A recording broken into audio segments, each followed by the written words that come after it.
It's the Last Stand Podcast.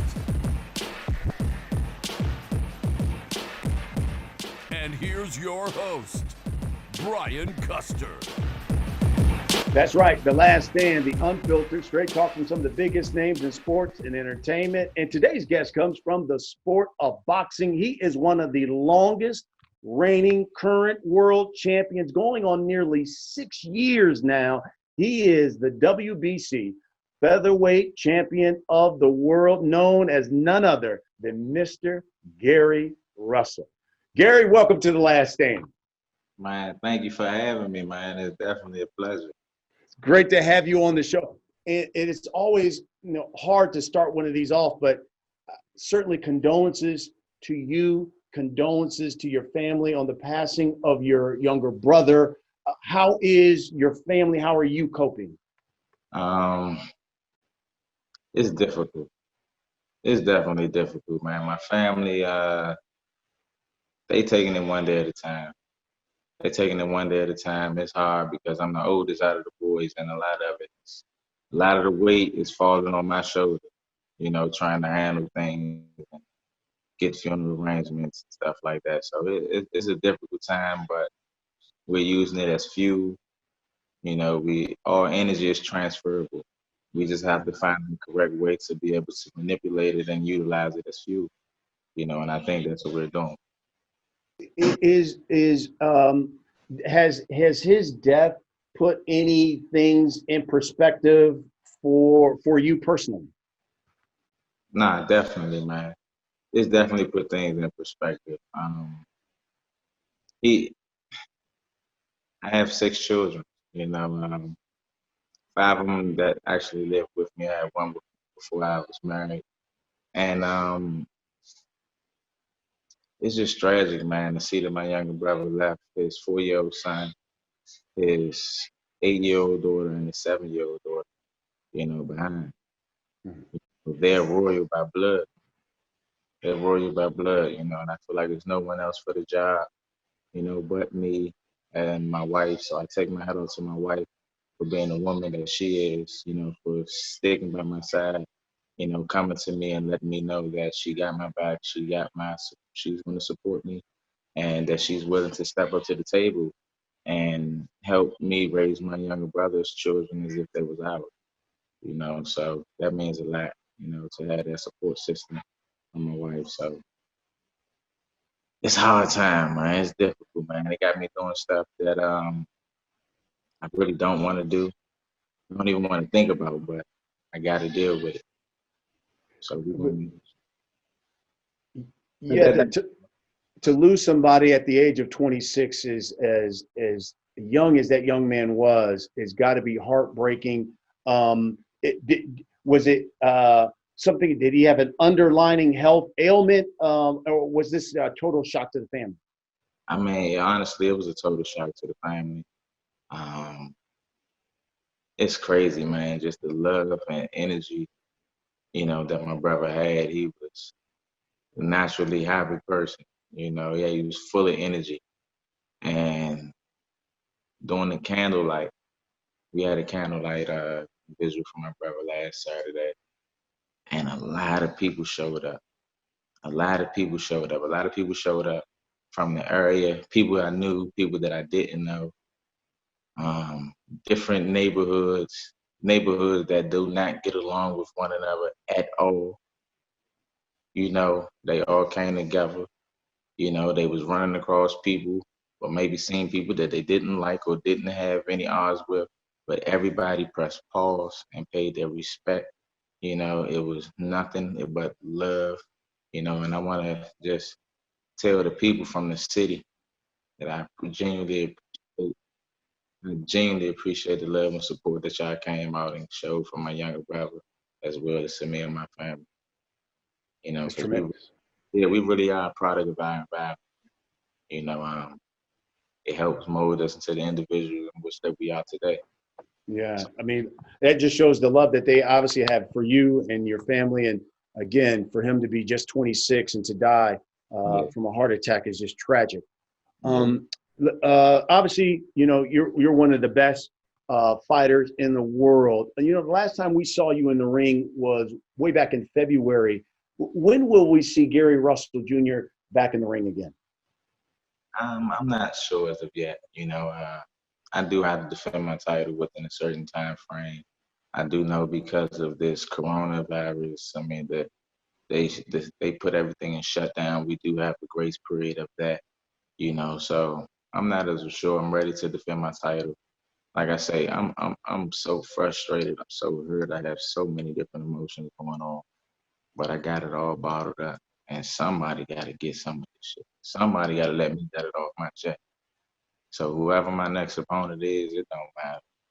It don't matter, man. I gotta get over. Do you remember? Do you remember the last time Gary Russell Jr. fought twice in a year?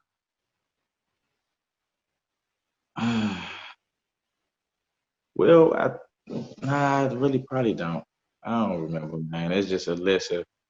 It's like a scary movie, man. It's just a list of baddies behind me, man. I just chop them down as they come, come across. But I honestly don't remember. I'm ready though. I'm definitely ready. I'm always training. I'm always in the gym. I'm not training as if I'm getting ready for an actual fight. So my intensity level isn't all the way up, but I always keep my wheels spinning. You know.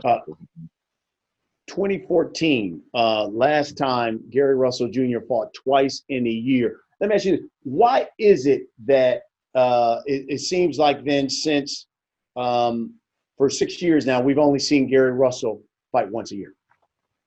Man, that's a hell of a question. And it's not my reasoning. I've been trying to be in the ring I've been calling out everybody who's supposed to be somebody. I think the reason why you only see me compete once a year is because a lot of these fighters, a lot of these managers and promoters don't feel as though it's in their best interest to put their fighter or for their fighter to get in the ring, you can fight me all together. You know, so maybe that's the case. But it is what it is. I'm one of them. I don't have a lot of wear and tear. I don't get no cuts, no bruises. You don't really see me get hit. You know, I just keep shopping in my tools.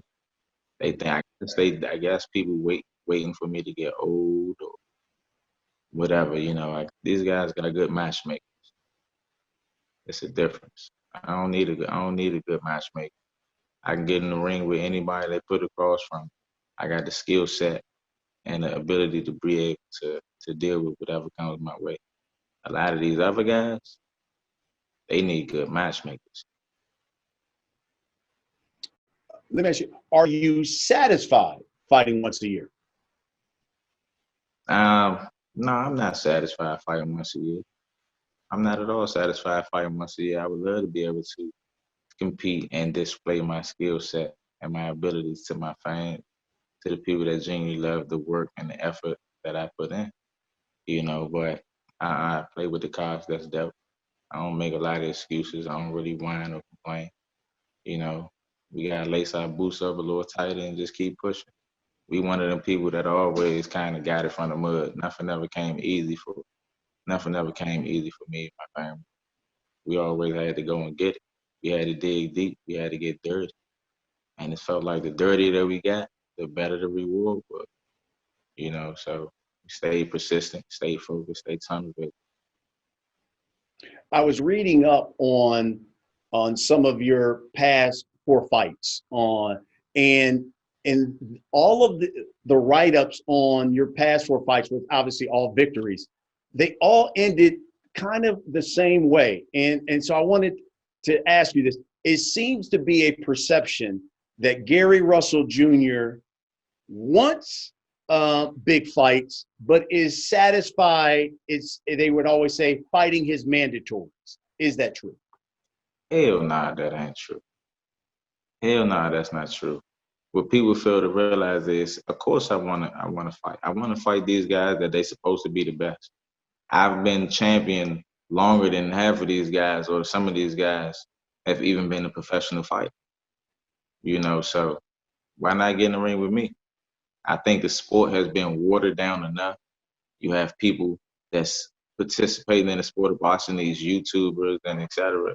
You know, and these guys are getting in there, and they making more money than some of these guys that really put their hard work, effort, and energy into it. I'm just not. I'm just one of the guys that's not with it. You know, I don't believe in watering the sport down. I believe that the best should fight the best. I would prefer to fight the best that's supposed to be in or even around my weight division. I'm willing to fluctuate my weight to compete against whoever, whenever, wherever. You know, but I refuse to water the sport.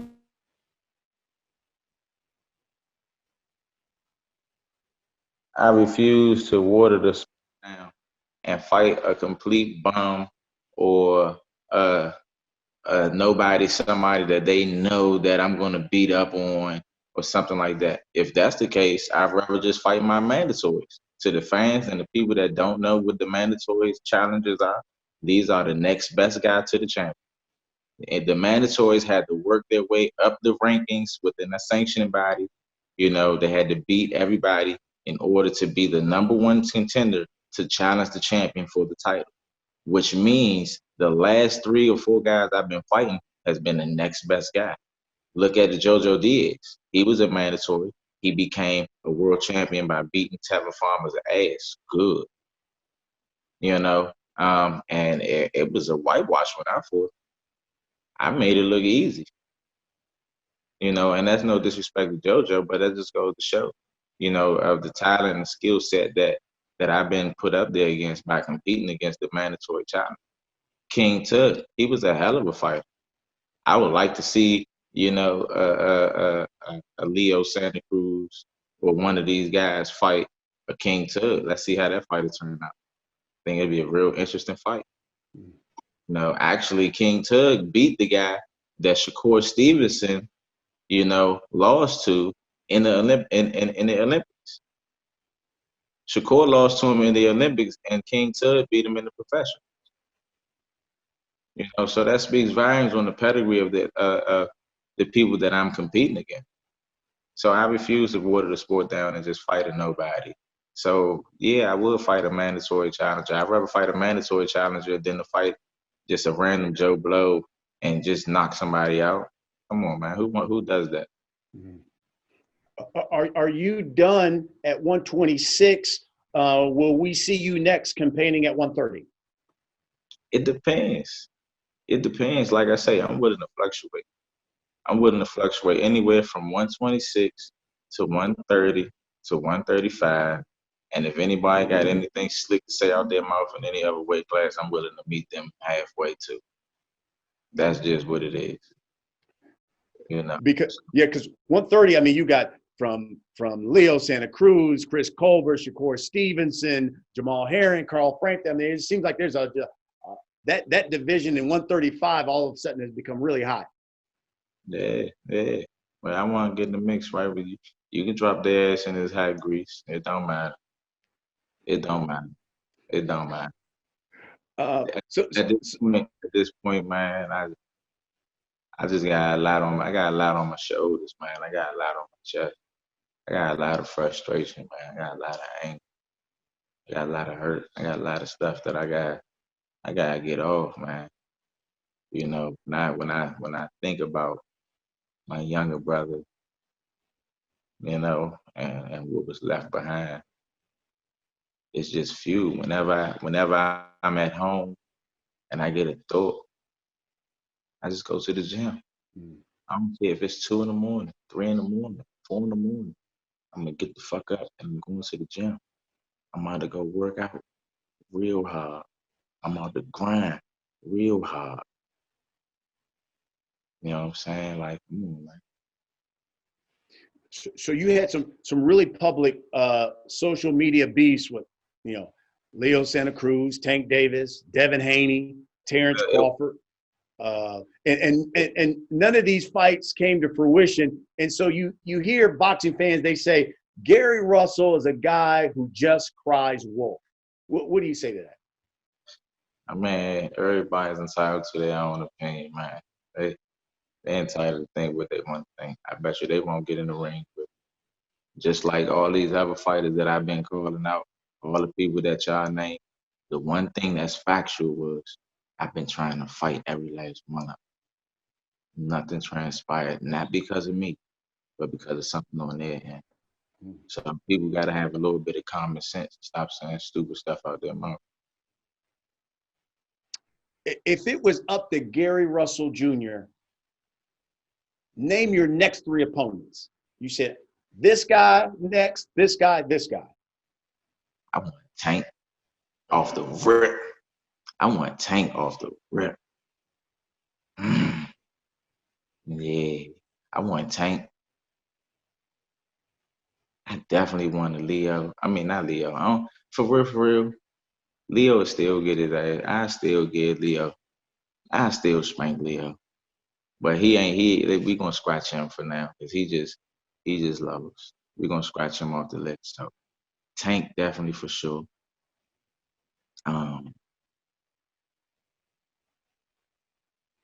Lomachenko, I definitely probably want him too. I want him next. I want him out of Tank. Fuck that. He can go before Tank. It don't matter. Them two. And since Terence said something, I want Terence. I want to challenge myself. I want to strive for excellence, man. Isn't that what your parents always taught you, to push yourself to be the best that you could possibly be? Absolutely. So when you have a fighter that want to challenge yourself to be the best that he can possibly be, how could you have somebody or people out here to speak negative when somebody challenging themselves? It's pretty stupid. I'd like to go through each one of them because it seems like all the guys you've had beef with, we've had them on the show. Devin Haney, recently had David Haney on the show. And I asked him about why he hasn't fought you. And this, I'm quoting Devin Haney. He said, Gary Russell Jr. is cap. You know, obviously the young folks say fake. That's the slang for fake. He just says the craziest expletive is what he used. He's not serious. He's just crazy. Your response to Devin Haney? I mean, I don't really respond to Devin Haney for real, because the difference between me and Devin Haney is I'm a fighter. I'm a real fighter. I'm a real man. In most cases, Devin Haney let a lot of his father do a lot of his work for him. So I'm hands-on with a lot of my stuff. But as far as that Devin Haney situation goes, that was a fight we was trying to make. We was trying to make that fight before the pandemic even happened. Before anything came out, and they was talking about this. First of all, this bullshit-ass term sheet that they put out. Before anything came out, I was already on the phone with Bill Haney, with his father, talking to him about trying to make a fight between me and his son, and we could possibly make X amount of dollars. You know, I don't know if they was just riding the media, you know, trying to get some more popularity off the media or whatever the situation was.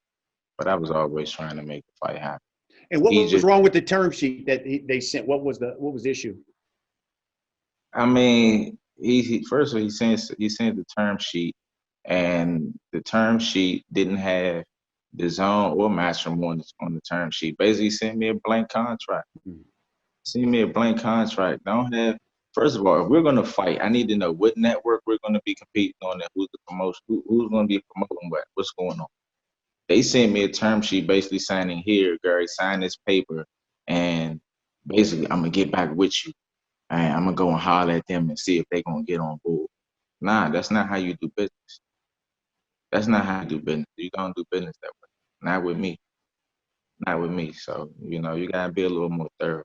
I think with Bill, you know, and even the date that they had, a lot of people don't understand a lot of these dates that these promoters, the date that Devin Haney put out, I think, what was the date? November something? Yes. It'll be in November. Okay, something like that. Well, a lot of these promoters, they already have their dates, or these networks already have their dates locked in for the entire year. They already have their dates locked in for the entire year. Devin Haney already knew that he was going to be competing on that particular date. He already was in training camp for that particular date, you know. So don't try to jump on board and be like, well, let's fight on November 7th. That's a date that y'all already got available. I'm not in camp. We can make this fight for sure. For sure, let's make this fight happen. We need a full 8 weeks with camp. I spank your little ass, you know. But they was already getting ready to fight Gamble. They was already in the mix of fighting Gamble. I think it was just a media buzz. They was just trying to get some hype or off a name or get some media buzz or something. I don't know. And then in the term sheet it said something like, if we was to fight, they got to give me 2 fights, or I have to fight on their network for 2 fights. Man, look, we not doing this, man. We real bosses on our end. It don't work that way. We're gonna come over there. We're gonna beat your ass. We're gonna take this belt. We can go the fuck back where we came from. That's it. That's all. That's it. That's all. And you know, we gonna come. We gonna let you fight, and then after you fight, then you gotta give us 2 fights. Nah, it don't work that way. Either you want to fight or you don't. You first of all, he jumped into some stuff with Terence Crawford. He ain't even had no business to do with that. I was talking about Terence Crawford, and he was like, "Well, fight me for the 1.5." Shorty, this is business. With Terence, it was personal. You know what I'm saying? It was a little personal with Terence. You was business. So since you got talking and running your mouth, cool. I'll fight you for the 1.5.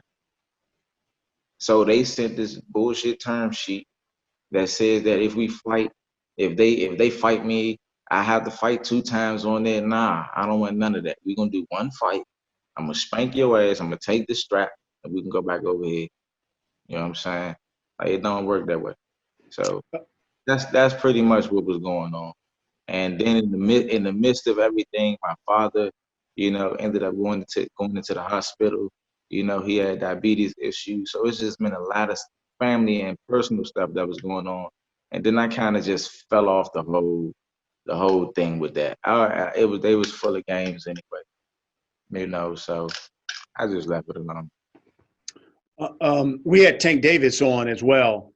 And I asked him, I said, hey, look, Gary Russell has always said he wanted to fight you. And Tank Davis's quote, "Why would I fight a Gary Russell Jr.? He can't sell out the MGM Harbor. We want opponents who can sell out arenas." He sounds stupid as a motherfucker. First of all, don't Tank supposed to be a superstar or supposed to be a star? He's absolutely. Okay. Was Gamboa a star? Or I mean, you first. I mean, I ain't. You know what? I ain't.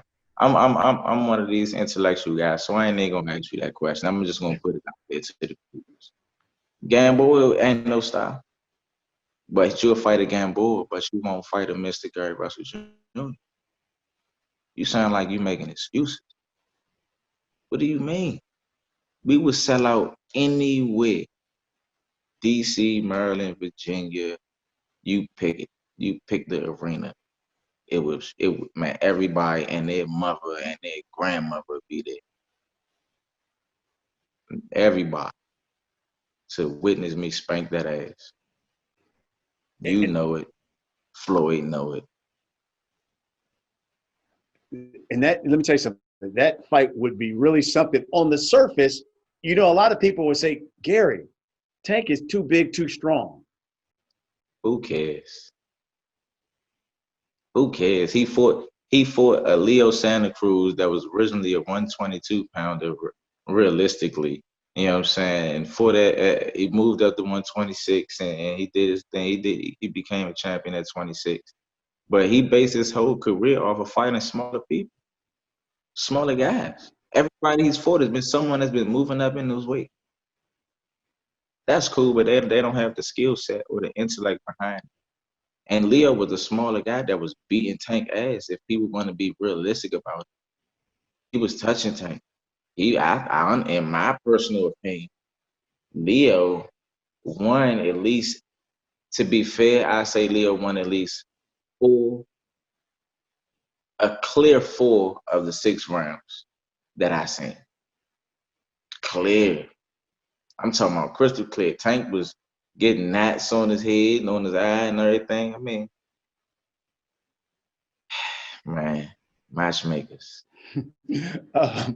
Terence Crawford, another man we had on the show, and when we had him on, it was obviously when your social media post came out about the story in your history between you two, and so we asked him about it, and Terence Crawford's replied, "Quote: Gary Russell Jr. sucker punched me, and then at no point did I even fall. People separated us, and if he would get in the ring with me, I would kill him." Your response to Terence Crawford? Live by the sword, you die by the sword. He said, if I get in the ring with me, he'll kill me. That's crazy. Terence Crawford is not that good of a fighter, peoples. Once again, he's entitled to his own opinion, man. That's cool, but I ain't nobody sucker punch you. I'm gonna ask you now. Now I'm asking you a question. I'm gonna put you on the spot now. Okay. So, in your personal opinion, right? Mm-hmm. What normally happens before, like, if you see two people in an altercation, what normally happens before punches are thrown? I mean, you would think they're going to be in each other's face, chawing, and then some punches will probably be thrown. That's exactly what happened, and the only punch that was thrown was mine. Point blank period. So for somebody to say somebody to sucker punch somebody, first of all, you were the aggressor. You approached me. You walked to me, asked the question, I answered, and then you get aggressive and loud, yelling. We all elite fighters up here. We're all elite fighters. We're at the Olympic Training Center for some training camp. Everyone there is elite fighters. Everyone is skilled at combat. And you approaching me in a very, very aggressive manner. I don't know how y'all conduct yourself from where y'all from. But where we from over here, when you within a certain space or get within a certain facility of my bubble, you need to make it real clear that you're not a threat. You're entirely too close to me. And apparently he didn't make it himself clear that he wasn't a threat. So it was my job to alleviate as quick as possible. I'm a warrior. I'm a gladiator. What you expect to happen? You expect not to get punched in the motherfucking face? Stop playing, man. Stop playing. Mm-hmm. It don't work. It don't work that way. So no, it was no sucker punching happening. Ain't no sucker punch happening. They can spin it and say whatever you want. I mean, like I say, he's entitled to his opinion. But we can definitely make the fight happen. I'm a real fighter.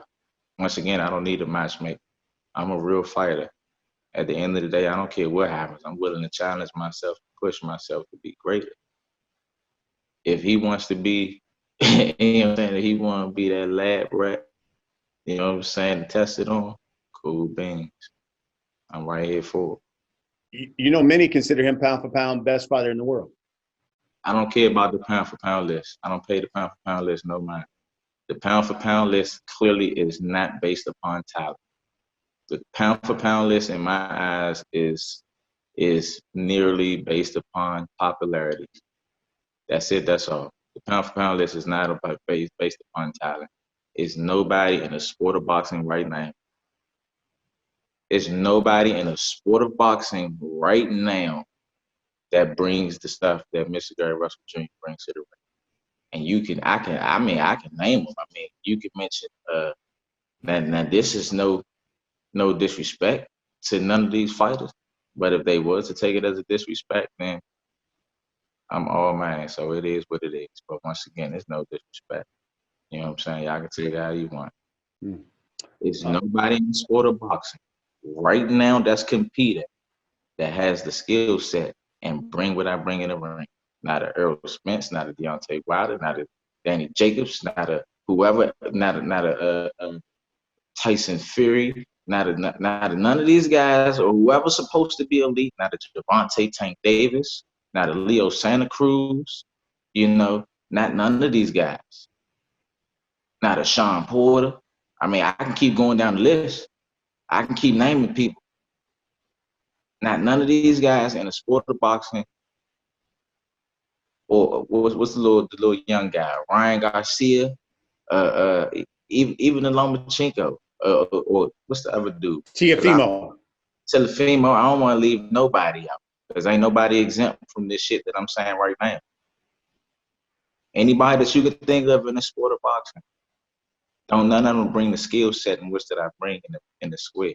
And if they was real with themselves, if they was real men, they honestly know deep down in their inside, they know what I'm talking about. They don't have the skill set that which I bring. They don't have the IQ. A lot of these guys just get in good shape. They get in good shape, great shape, and they depend on their athleticism. They depend on being stronger or hitting harder, you know, and being able to wear a person down over time because he's just in more shape and I'm strong and I hit hard. They don't have the actual science down. They don't got that. They can't throw a 4, 5, 6 punch combination and then slip 2 or 3, you know, and then come right back and fire 3, 4 more punches precisely and still be set to catch or fire at any given moment. There's nobody in the sport of boxing that's going to possess that. There's nobody in the sport of boxing that's going to do that. There's nobody in the sport of boxing that, even if you don't watch boxing, if you was to watch me fight and watch any of these other fighters fight, you might say, well, this guy probably hit harder or he's bigger, but he's better skilled. It's facts. It's nobody in the sport of boxing that I could say have more skills than me. The only upside that you would give anybody that I just mentioned was that he's bigger and he maybe hit harder. But nobody could possibly argue that they have better skill set than me. This is why I don't pay attention to the pound for pound list. These guys are popular. Now, don't get me wrong. Some of these guys definitely do have, you know, they have to have some sense of skill behind it, you know, from over the years, you know, but it's really levels, you know, and that's the reason why a lot of these dudes stay away from it. They try to wait for somebody like me to get older or maybe show signs of slowing down or something like that. You mentioned Leo Santa Cruz earlier. You know, listen, when we did his fight with Tank Davis, we asked him about you because you guys had certainly been linked for a while. And I want to make sure I make this clear.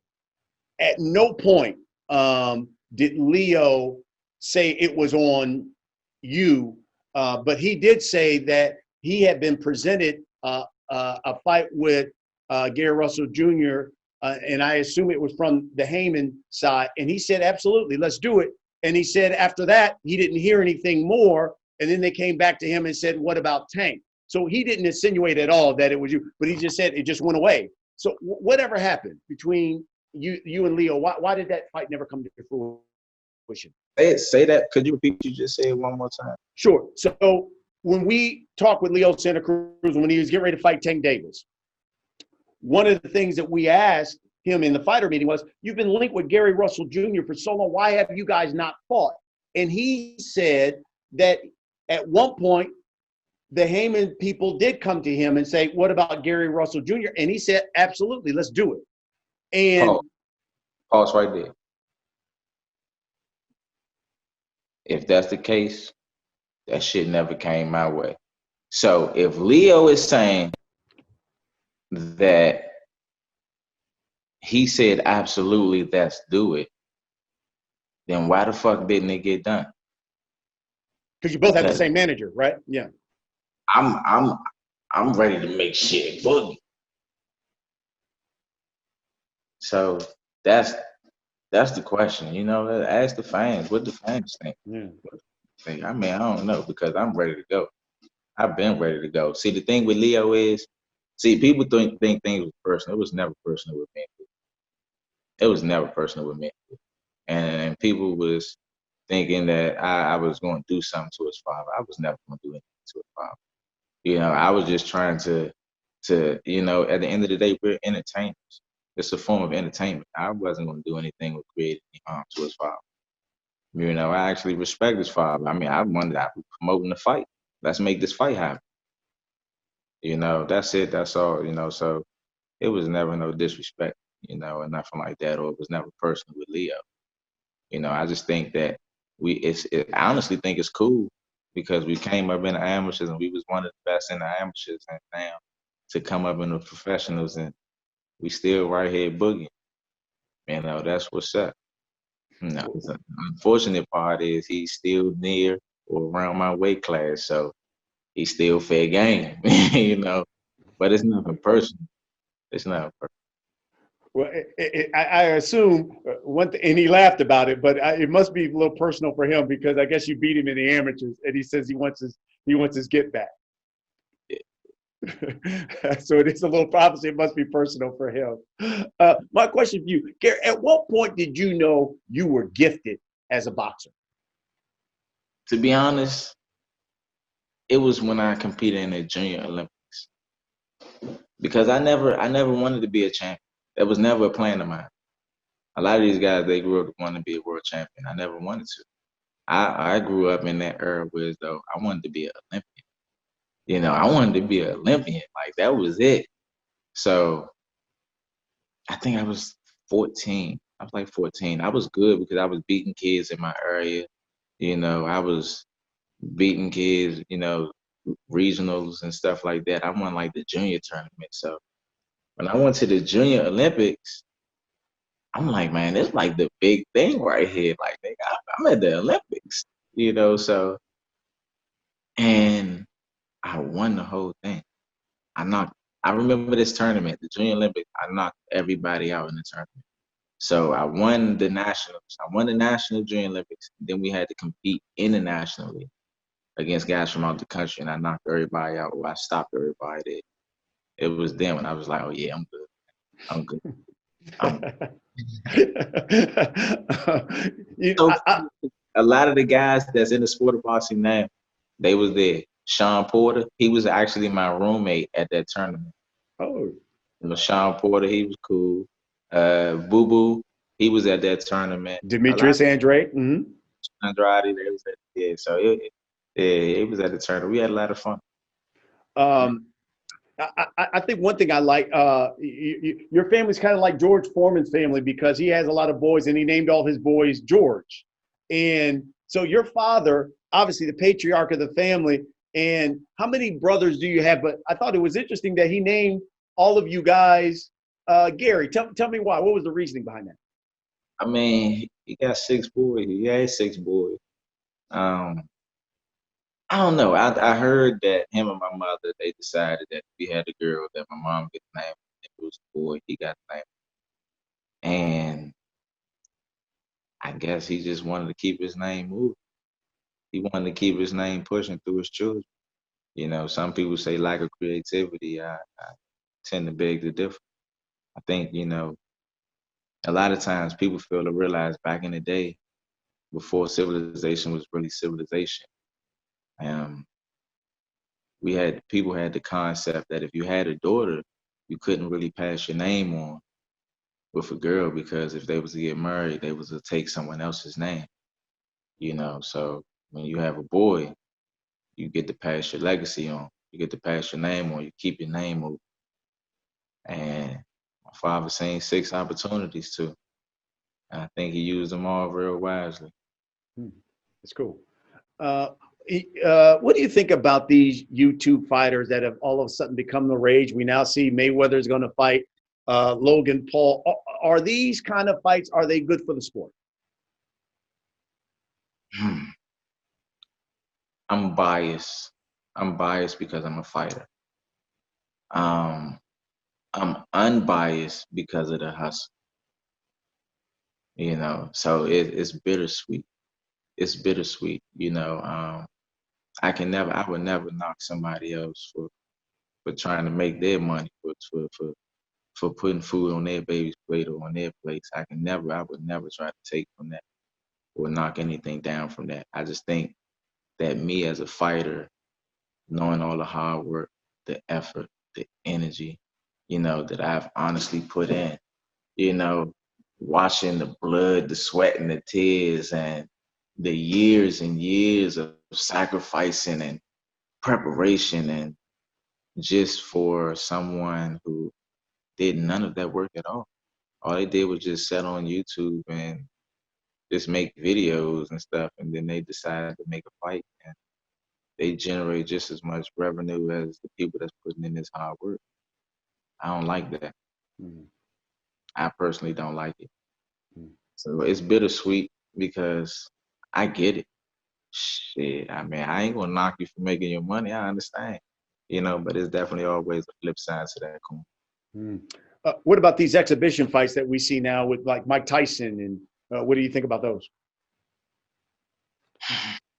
At first, I was with it, but I ain't with this shit, man.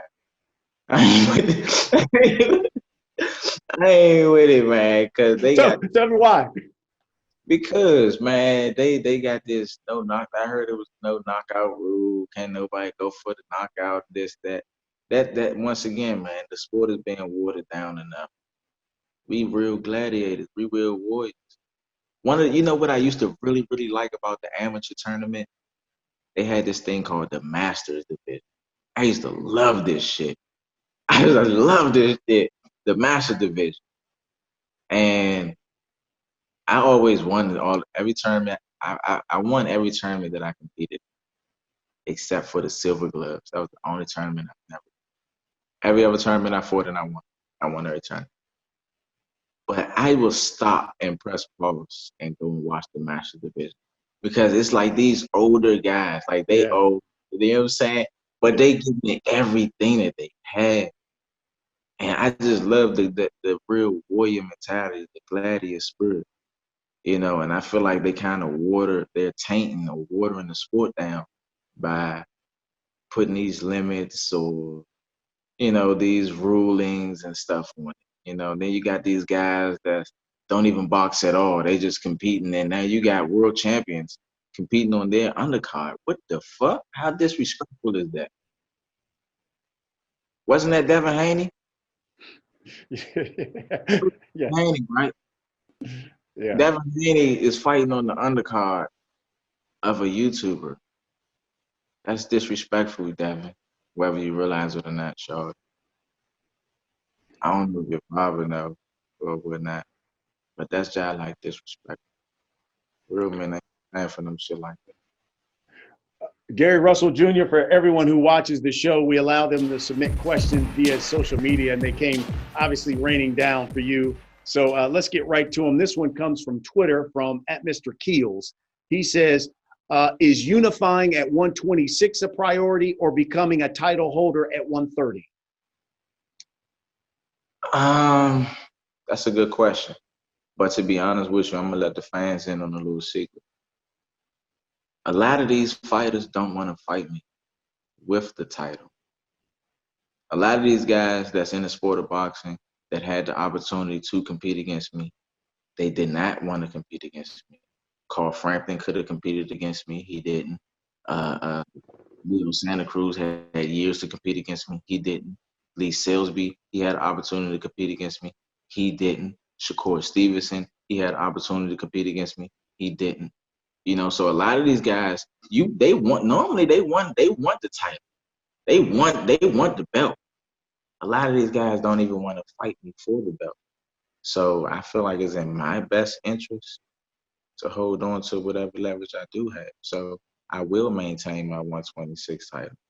And I do still have the ability to fluctuate my weight from 126 to 135 to even if Terence, you know what I'm saying, say, what's up, let's boogie. I can meet him up there too. This one from Twitter says, how likely is a fight with Tank, and what would that mean for the DC, DMV, Baltimore area? I don't know how likely it is, man. I want it just as bad as you do. But it's some people out there that don't want this shit just as bad as we want. But it would mean a hell of a lot to the area. It'll mean a hell of a lot to the city, to the community. Like I say, man, I don't know how Tank is in his area, his community. But in my community, you know what I'm saying, I look out for my people. My people show me love. I show my people love. You know what I'm saying?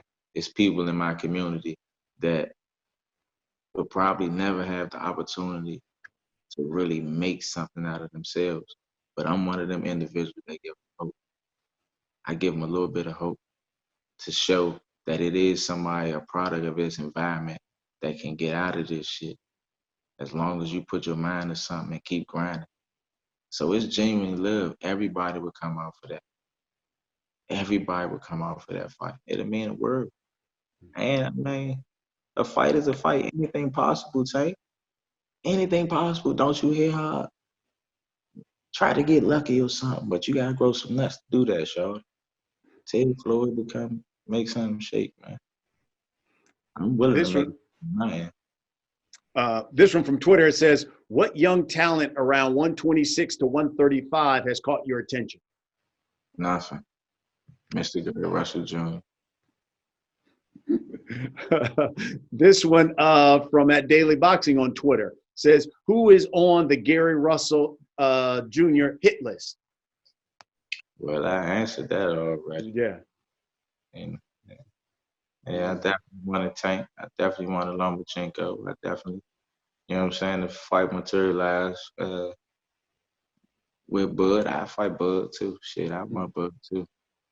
Do you think Bud will eventually come over to the PBC? It sounds like obviously with him in Top Rank, that's coming to an end.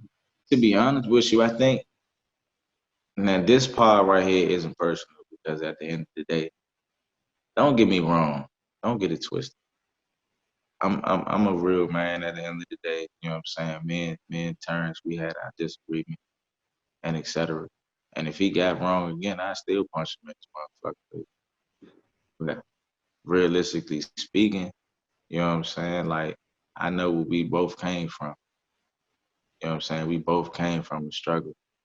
We both came from poverty areas, just crime driven, you know, and we are prime examples of two individuals that stayed focused and stayed tunnel vision and stayed, you know what I'm saying, on point, or at least stayed in that right direction. So at the end of the day, I do know he got a family.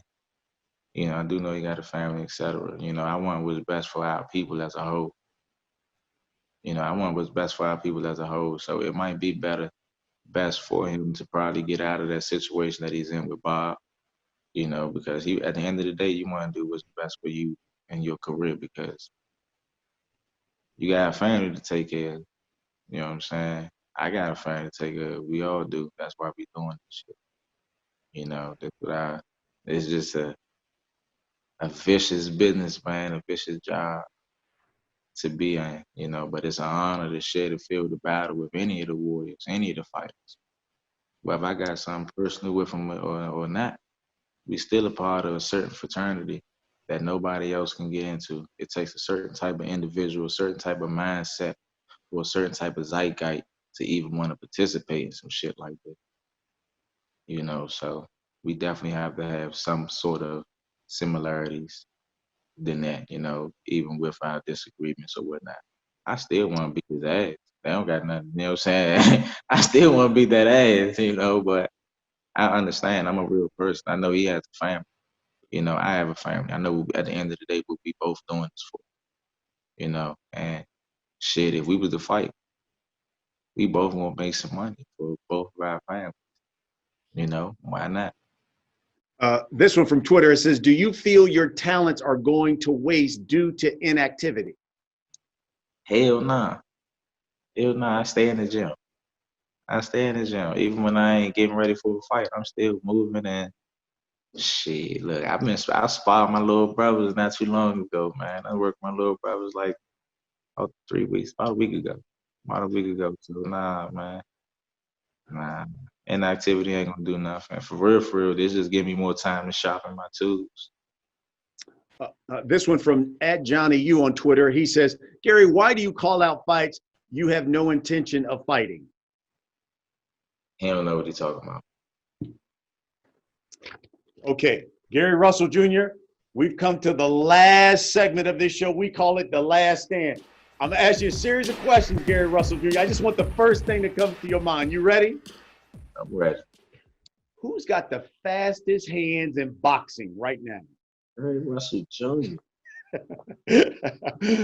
Gary Russell Jr. aside, who's the baddest man in boxing right now? Gary Russell Jr.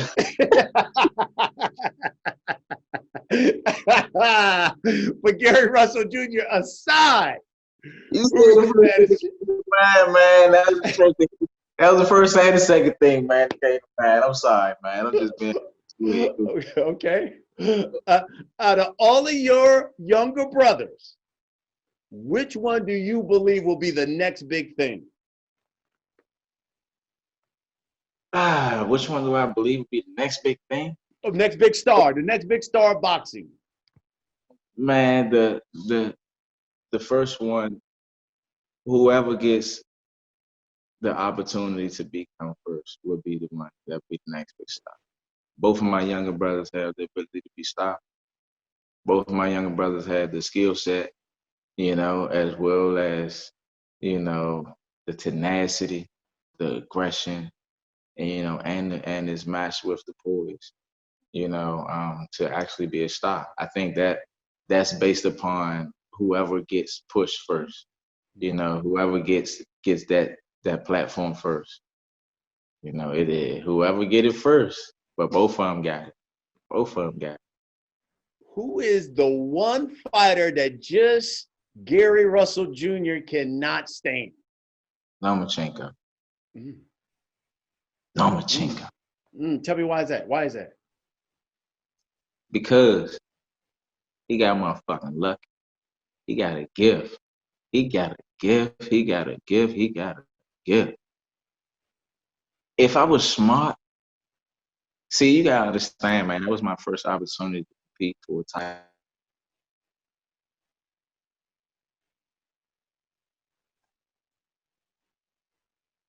It was my first shot at a title. I was willing to do whatever it took to, become a world champion. See, back before, I'm sorry, because I know we cutting it close. But once again, I never wanted to be a world champion. I always wanted to be an Olympian, so when I didn't get an opportunity to compete in the Olympics, going into the Olympic Games, I was the medal favorite. I already won the bronze medal in the World Games and stuff like that before, so I was one of the medal favorites. And once I didn't get a chance to compete, I felt like all the support and love that I got from everybody else was in vain. Like I had to make it up to them. And the only way at that point was to become a world champion. That's when I wanted to become a world champion, so yeah, that's when it was, man. So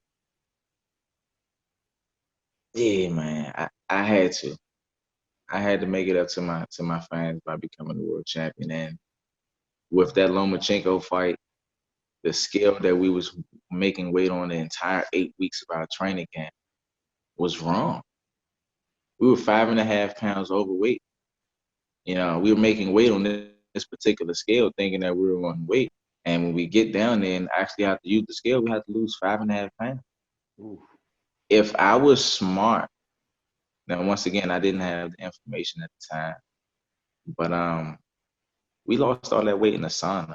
30 minutes, 30 minutes in the sauna, 5 minutes out, dry off, another 45 minutes in the sauna, back out, dry off for about 10 minutes, get in a cold shower, cool your body back down, back in the sauna.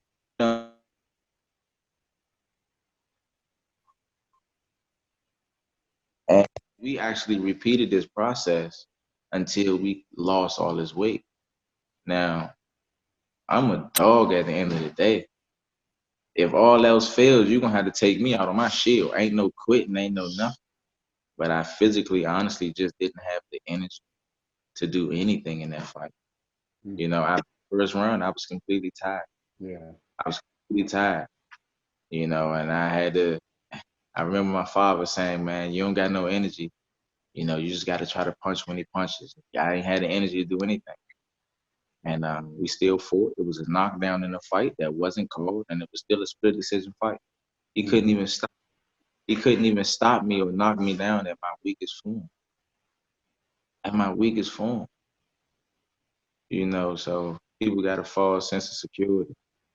And that's a fight that I want. Not for the fans. We can be on some Rocky and Apollo Creed shit. Like, don't nobody even gotta see this shit. Strap up and come see me. I just want to beat his ass. Just because. For real.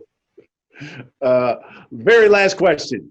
Do you believe Gary Russell Jr. will fight twice in a year before you're done? I hope so. That's what the fans want. That's what I want. You know, I mean, I love being able to display my skill set, you know, and all the work, effort, and sacrificing that I've done. And I genuinely like when my fans love the work that I put in.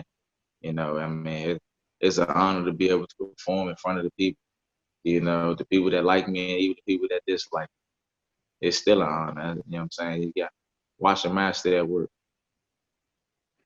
Well, let me just say this.